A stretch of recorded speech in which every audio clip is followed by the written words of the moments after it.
Working on adopting AI writ large in the department, really since it first came to the stage back in the 60s and 70s, trying to take on at least those pieces that we could put in place for our mission. And I would say that in order to really push the envelope and get to AI capability at scale, we do have to build those foundational capabilities. We've made a lot of headway on those during COVID. We have to develop our workforce. And a lot of people during COVID realized that we did not have the virtual talent capabilities. So we're launching things like Digital U, which has gotten a bit of a jump start from COVID. And that will allow us to find those diamonds in the rough, those people that have amazing development, data, AI, analytics capabilities that maybe we didn't know that they had that capability. I mean, they could be a munitions person who's the next AI ninja. And so capabilities like this will help us to find them. We have to come together on a tool stack and make that tool stack available at scale. And we have to have a sufficient amount of training quality data for people to use to train algorithms. And so we're still working on the training quality data. I'd say that we've gotten a much larger collection, but we're still not to where we need to be. And really a lot of those foundational pieces that, they're getting better and better in place. Some of them we've done quite well, but there are other pieces that we still have yet to do. And so I wouldn't say that COVID-19 has driven an AI revolution, but I will say that it has pointed very, very squarely at the data that we need to make decisions about what our future requirements are. Also about looking at patterns in people's health for COVID. We've had several initiatives along those lines, and also user experience. Because when everyone is teleworking, if people can't get into things, remotely, they're going to say something. And we've been very proactive about the communications through multiple town halls. We're doing surveys at least once a week. And actually our numbers are way up because we're getting timely data, we're analyzing the data, we're acting on the data. And in an area of limited resources, if you hit the things that are bothering people the most, then you really got the most bang for your buck. And so in that way, I would say that we have made a leap forward in data and in analytics and in using data to make decisions. As far as AI, our work has continued throughout this crisis. We have a great program up at MIT, an accelerator, where we've invested in over 85 AI-related companies who are doing some incredible projects for us. Some of those are everything from how do you take speech from a radio and turn it into text so that someone can analyze it.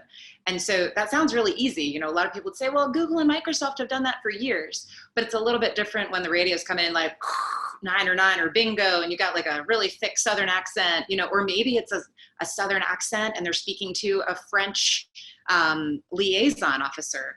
And so just picture Nick Chalon's voice in there. And so if you're doing that with all of that static, it actually becomes much more difficult. And so we're looking at that. And our analysts, they're looking at video, they're looking at text, they're listening to radios. It's really hard and overwhelming for a person to do it. So we have to first get the data into a common format, and then we can use more machine learning to work with that data. And of course, like the major airlines, we are an Air Force. We are doing a lot with predictive maintenance and have had some great successes there.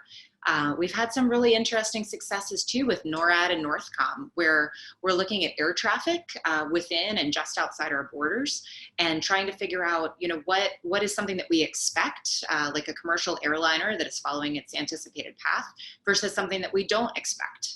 And I've shared a couple times recently, there was the 2016 situation with the gyrocopter that landed on the White House lawn. At the time, a really great analyst was looking at the feed, and it was very hard to look at something that small, following, the wind pattern, following the birds, all of those things. But now they have put in place some really great tools where it is pretty easy to tell, actually that is a gyrocopter, it's a drone, it is something else that is not a bird, is not a wind pattern. A wind pattern is not a reflection. We know exactly what that is. And so, but it took, again, that crisis, that potential could have been a crisis to really capture it. And in a lot of ways, I think the gentleman that did that, somewhat as a stunt, because it really gave us focus around solving that problem. And then, of course, we're coming into the summer. I've heard from a couple different sources that we expect a pretty severe weather season. And so we've been really shoring up our AI capabilities with regard to humanitarian assistance and disaster recovery. So how do we take data from a lot of different sources and figure out where people are that need to be rescued? What resources do we have close to them so that we can get them food or aid or medical assistance, or maybe even have to get them out of that situation and prioritize getting them out of that situation. Someone who maybe has climbed a tree and can hold on for a while versus someone who is struggling with rising water. And these are the things that happen every hurricane season. And so we are working across government to leverage AI to help solve these problems. And that's actually been a huge area where we've had some great commercial partnership as well. Because we do care deeply about ethics of AI in the military, because it's the right thing to do, and also because we're keenly aware of the perception that we must use it responsibly.